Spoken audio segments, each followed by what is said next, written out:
भक्ति और मुक्ति ये दोनों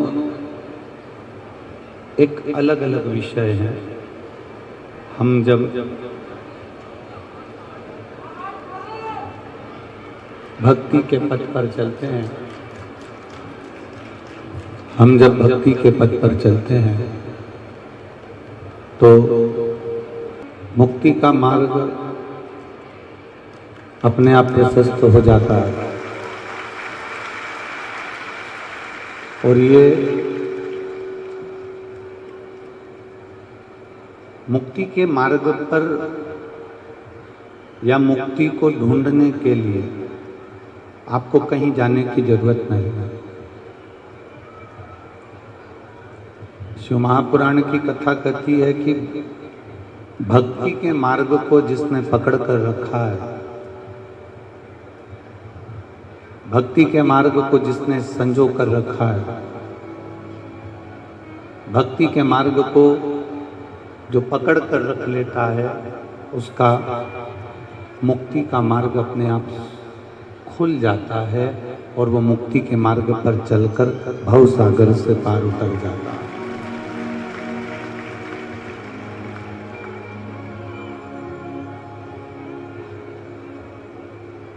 में कहा था कर्जा मत लेना, ज्यादा लोन नहीं लेना, अगर हमें कुछ जरूरत भी पड़े तो हम देवाधिदेव महादेव की शरणागति में जाएं, हम भगवान शंकर के चरणों में जाएं, हम भगवान शंकर के पास पहुंचे। अगर हम देवाधिदेव महादेव के चरणों तक पहुंच गए तो हमारा जीवन सार्थक हो गया। कर्ज में और मर्ज में कोई साथ नहीं देता। कर्ज में और मर्ज में तुम्हारा कोई साथ देने वाला नहीं होगा। जब शरीर में कष्ट होगा, रोग होगा, बीमारी होगी, तकलीफ होगी, दुख होगा, कष्ट होगा, परेशानियां होंगी, तब कोई साथ देने वाला नहीं होगा। उस समय पर साथ देने वाला केवल आपने जो भगवान शंकर की आराधना करी है, श्री शिवाय नमस्तुभ्यम मंत्र का जाप किया है, पंचाक्षर मंत्र नमः शिवाय कहा है, षडाक्षर मंत्र ओम नमः शिवाय कहा है, भगवान के नाम का जितना आपने गुणगान किया है, आपके कर्ज के समय भी और मर्ज के समय भी, तकलीफ के समय भी और कर्जे के समय भी कोई दूसरा साथ देने वाला नहीं होता, केवल आपकी करी हुई भक्ति और भजन आपका साथ देगा। कोई दूसरा आप अगर विचार करें, आप अपने हृदय चित्त में धारण करें कि हो सकता है कि मेरा कर्जा कोई उतार दे, 10-20 लाख रुपए कोई मुझे दे दे और मेरा कर्जा मुझे चुका दे, ऐसा कोई मिलने वाला नहीं है।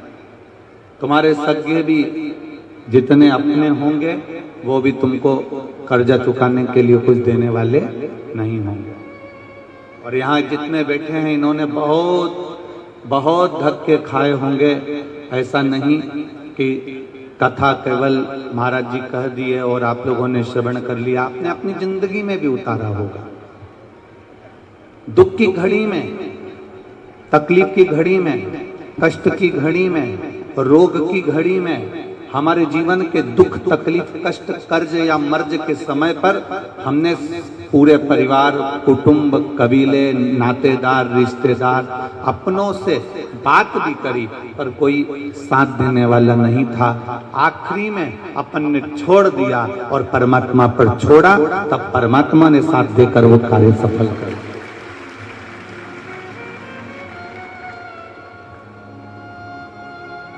यहां जितने मिलेंगे कोई साथ देने वाला नहीं है। कर्ज में और मर्ज में साथ देने वाला अगर मिलेगा तो मेरा महाकाल बाबा, मेरा काल अधिपति, मेरा महाकालेश्वर, मेरा कुबेर भंडारी ही मिलेगा। दूसरा कोई साथ देने वाला नहीं है। आप जब तक किसी को खिला रहे हो, आप जब तक किसी को कुछ दे रहे हो, तब तक दुनिया के लोग आपका नाम ले रहे हैं। और जिस दिन आपने देना बंद कर दिया, जिस दिन कुछ प्रदान करना बंद कर दिया, दुनिया के लोग आपका नाम लेना भी बंद कर दिया। अरे सब मतलब के यार हमने देख लिया संसार, हमने देख लिया। झूठे नाते झूठे रिश्ते, झूठे नाते झूठे रिश्ते, झूठा है संसार, हमने देख लिया। सब मतलब के यार हमने देख लिया। ये जितने अपने मिलेंगे, जितने संसार सागर से मिलेंगे, जितने हमको नजर आएंगे, ये सब कहीं ना कहीं हमें लूटने वाले दिखे। जब दुख की घड़ी आती है, कष्ट की घड़ी आती है, तकलीफ की घड़ी आती है,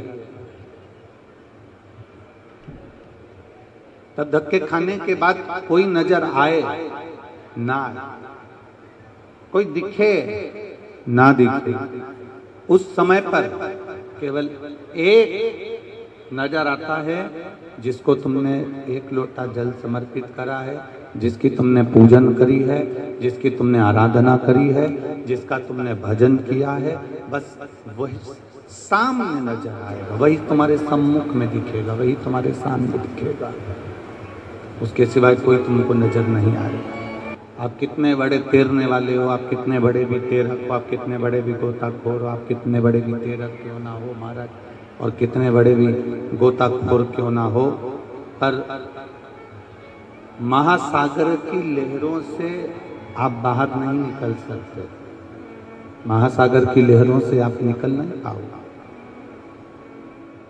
आप कितने बड़े भी गोताखोर बन जाओ, आप कितने बड़े भी तैरक बन जाओ, महासागर के उस लहरों में अगर एक बार फंस गए तो निकलना बड़ा मुश्किल हो जाता है।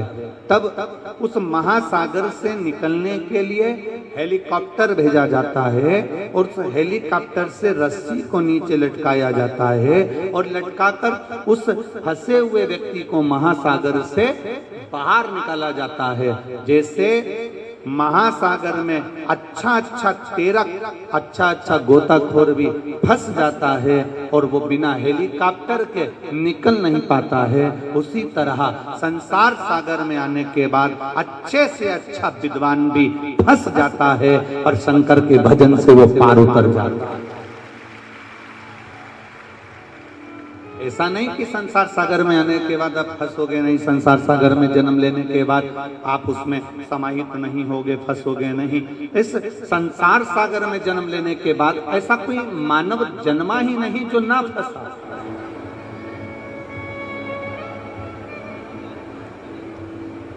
इस संसार सागर में जन्म लेने के बाद ऐसा कोई मानव है ही नहीं जो फंस ना पाया हो। और शिव महापुराण की कथा कर रही है, भगवान शंकर का चरित्र कर रहा है, शिव तत्व कर रहा है, शंकर भगवान की कथा कर रही है, शिव महापुराण का चरित्र कर रहा है कि जैसे महासागर में अच्छा अच्छा गोताखोर भी फंस जाता है, अच्छा अच्छा तैरक भी फंस जाता है, तो हेलीकॉप्टर के माध्यम से रस्सी डालकर बाहर निकाल लिया जाता है। उसी तरह से जब हम संसार सागर में, दुखों के सागर में कहीं फंस रहे हों, उस समय पर तुम्हें कोई याद आए ना आए, उस समय पर तुम महादेव का अगर स्मरण कर रहे हो, शंभु का स्मरण कर रहे हो, महामृत्युंजय मंत्र का स्मरण कर रहे हो, श्री शिवाय नमस्तुभ्यम का स्मरण कर रहे हो, पंचाक्षर मंत्र नमः शिवाय, षडाक्षर मंत्र ओम नमः शिवाय, 2 अक्षर का मंत्र राम, 2.5 अक्षर का मंत्र कृष्ण और 12 अक्षर का मंत्र ओम नमो भगवते वासुदेवाय का स्मरण कर रहे हो, तो निश्चित है कि आप उस भव सागर से, संसार सागर से कुछ पार उतर सकते हो, आप दूर जा सकते। अरे सब मतलब के यार हमने देख लिया संसार, झूठे नाते झूठे रिश्ते, झूठे नाते झूठे रिश्ते, अरे झूठा है संसार हमने, सब मतलब के यार हमने। आज जितना सुख हम भोग रहे हैं ये परमात्मा की कृपा से हमने जो पूर्व में करा होगा, इसलिए अच्छा घर मिल गया, हमने पूर्व में कुछ अच्छा करा होगा, अच्छा पति मिल गया, पूर्व में हमने कुछ अच्छा करा होगा, अच्छी पत्नी मिल गई, पूर्व में कुछ अच्छा करा होगा, अच्छे बच्चे मिल गए, पूर्व में कुछ अच्छा करा होगा तो अच्छा परिवार मिल गया, पूर्व में कोई अच्छा करा होगा तो हमारा सनातन हिंदू धर्म मिल गया, और पूर्व में कुछ अच्छा करा होगा तो शिव महापुराण की कथा मिल। ये सनातन हिंदू धर्म भी ऐसे ही नहीं मिल जाता, हजारों हजारों जन्म, कोटि कोटि जन्म हमारे निकल गए होंगे। स्वयं शंकर भगवान माता पार्वती से कहते हैं, पार्वती सुनो, मेरा भजन करने वाला संसार सागर में ऐसे ही जन्म नहीं लेता, मेरी कथा सुनने वाला संसार सागर में ऐसे ही जन्म नहीं लेता, मेरे मंदिर में आने वाला संसार सागर में ऐसे ही जन्म नहीं लेता, मेरा मंत्र जाप करने वाला संसार सागर में ऐसे ही जन्म नहीं लेता। सुनो पार्वती, 84 लाख योनियां जब वो काटता है, प्रत्येक योनि में मेरा स्मरण करता है, तब जाकर कुछ अच्छा करते करते सनातन हिंदू धर्म में उसका जन्म होता है, तब जाकर वो भगवान का भजन कर पाता है, तब जाकर वो शिव की स्तुति कर पाता है। और सुनो पार्वती, ऐसा कोई धर्म नहीं जिसमें शिव नहीं। सुनो पार्वती, ऐसा कोई धर्म नहीं है जिस धर्म में लोग कहते हैं हम मंदिर नहीं जाते, जिस धर्म में लोग कहते हैं हम शंकर जी को नहीं मानते, जिस धर्म में लोग कहते हैं हम मूर्ति की पूजन नहीं करते, जिस धर्म में लोग कहते हैं हम देवालय शिवालय तीर्थ नहीं जाते, हम आपके धर्म को नहीं मानते, शिव महापुराण की कथा कहती है इनके पूर्वजों को उठाकर देख लेना, ये आज भी शंकर की पूजन करते हैं और कल भी करते रहेंगे। शिव के बिना इनकी मुक्ति नहीं है, शिव के बिना इनका मोक्ष नहीं है, शंकर के बिना इनका उद्धार नहीं है।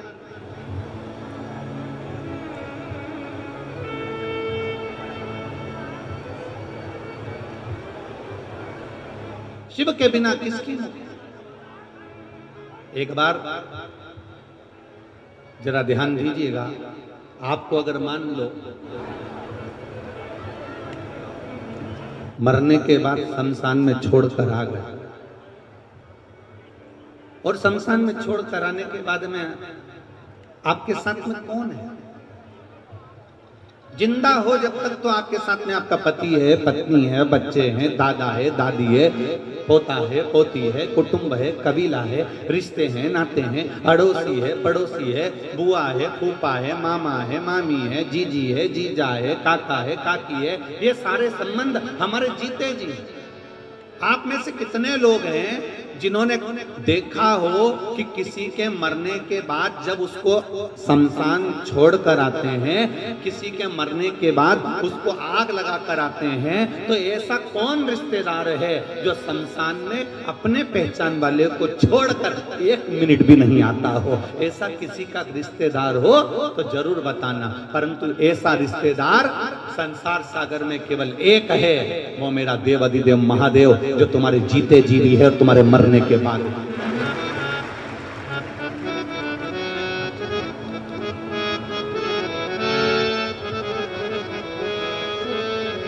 जीते जी भी है और मरने के बाद। महाराज, इससे तो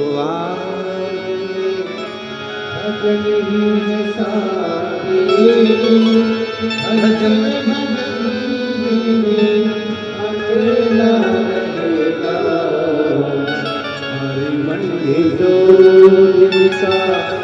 मेला रहेगा, कायम जगेगा, झमेला रहेगा, साथी है वीत्र गंग के जल बिंदो पान तक, अर्धांगनी बढ़ेगी केवल मकान तक, परिवार के सब लोग चलेंगे इस मसान तक, बेटा भी अग्नि खाएगा तो अग्नि दान तक। बस यही तक सब है, उसके बाद कोई नहीं।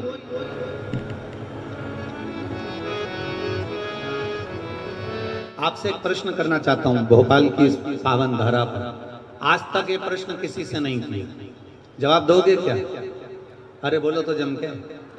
आज तक इस व्यासपीठ से ये प्रश्न कभी नहीं करा, इसलिए आपसे पूछना चाहता हूं, हेलमेट और सीट बेल्ट लगाने से सरकार का कोई फायदा होगा क्या? बोलो, जम के बोलो।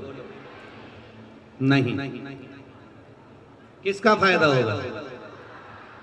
अच्छे से तो बोलो, अपना फायदा। सरकार का कोई फायदा है क्या? हेलमेट और सीट बेल्ट लगाने से सरकार का कोई फायदा? जम के बोलो जरा, सरकार का कोई फायदा है? नहीं। फायदा किसका है? हमारा। शंकर जी के मंदिर में एक लोटा जल चढ़ाने से सीहोर वाले पंडित प्रतिम मिश्रा का कोई फायदा है क्या? जम के बोलो, फायदा किसका है? हेलमेट लगाने से, सीट बेल्ट लगाने से तुम्हारा जब एक्सीडेंट होगा तो वो सीट बेल्ट तुम्हें बचा लेगा, तुम्हारा जब एक्सीडेंट होगा हेलमेट बचा लेगा। इसमें सरकार का कोई फायदा नहीं है। मंदिर में एक लोटा जल चढ़ाने से फायदा तुम्हारा है। तुम्हारी दुख की घड़ी में मेरा महाकाल तुम्हारे साथ खड़ा होगा, सीहोर वाला महाराज नहीं।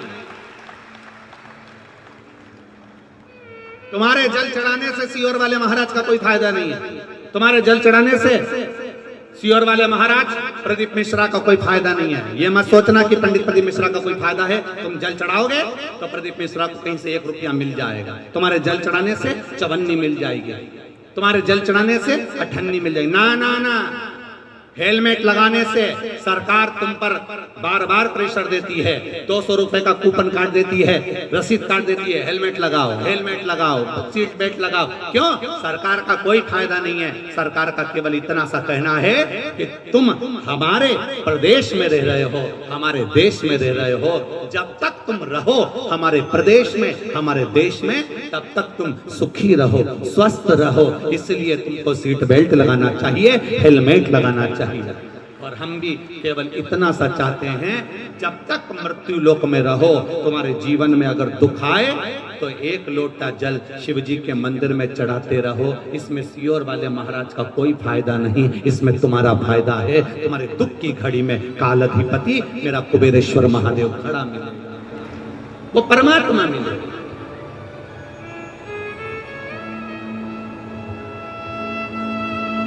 आपके भजन करने से हमारा कोई फायदा नहीं है,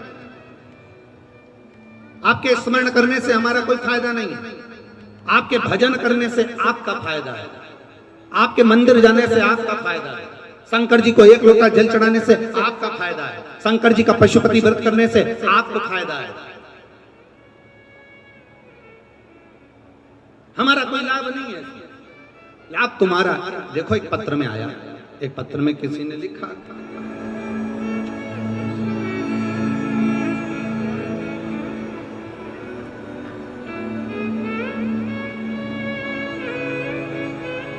मैं राधा वर्मा, राधा कृष्ण नगर करोंद में रहती हूँ। कहीं बैठी हूँ तो हाथ हिला सकती हूँ।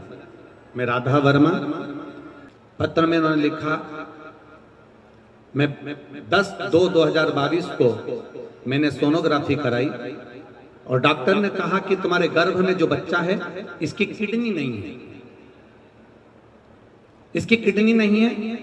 गुरुदेव, बड़ा दुख हुआ। 15 दिन डॉक्टर ने कहा कि इस बच्चे की किडनी नहीं है, आप चाहें तो इस बच्चे को ना रखें तो अच्छी बात, इस बच्चे को जन्म मत दो, ये बच्चा बीमार रहेगा, इसकी किडनी नहीं है। 15 दिन का समय डॉक्टर ने दिया और 15 दिन के समय में बस डॉक्टर ने कहा इसके बाद ऑपरेशन करना पड़ेगा। हमने दूसरे हॉस्पिटल में जाकर बच्चे की जांच कराई, उसने भी यही कहा कि इस बच्चे की किडनी नहीं आ रही है, सोनोग्राफी में किडनी नहीं है। 15 दिन डॉक्टर ने फिर बुलाए, फिर जांच कराया, पर उसमें किडनी नहीं आई। तीसरे हॉस्पिटल में गए, तब भी किडनी नहीं है। तब किसी ने कहा एक काम करो, कुबरेश्वर धाम चले चलते हैं, वहां से एक रुद्राक्ष लेकर आएंगे, वो रुद्राक्ष गलाएंगे, पानी शिव को चढ़ाएंगे, वो लाकर बहू को पिलाएंगे। जल दिया, शिवजी पे चढ़ाया हुआ जल पीना प्रारंभ करा, परिवार में पशुपति व्रत करना प्रारंभ करा, एक बेलपत्र खाना प्रारंभ करा, और अगली सोनोग्राफी 22वें दिन कराई। डॉक्टर ने कहा ये तो चमत्कार सा है, बच्चे की दोनों किडनियां वापिस आ गई हैं। ये कृपा है, ये उदारता है देवाधिदेव महादेव, ये उदार, ये शिव की कृपा है, ये शंकर की उदार, और ये शिव की कृपा बिना कुछ नहीं।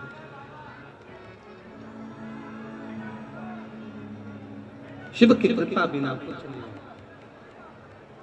खाली न जाता कोई दर से तुम्हारे, खाली न जाता कोई दर से तुम्हारे, मैं भी खड़ी हूँ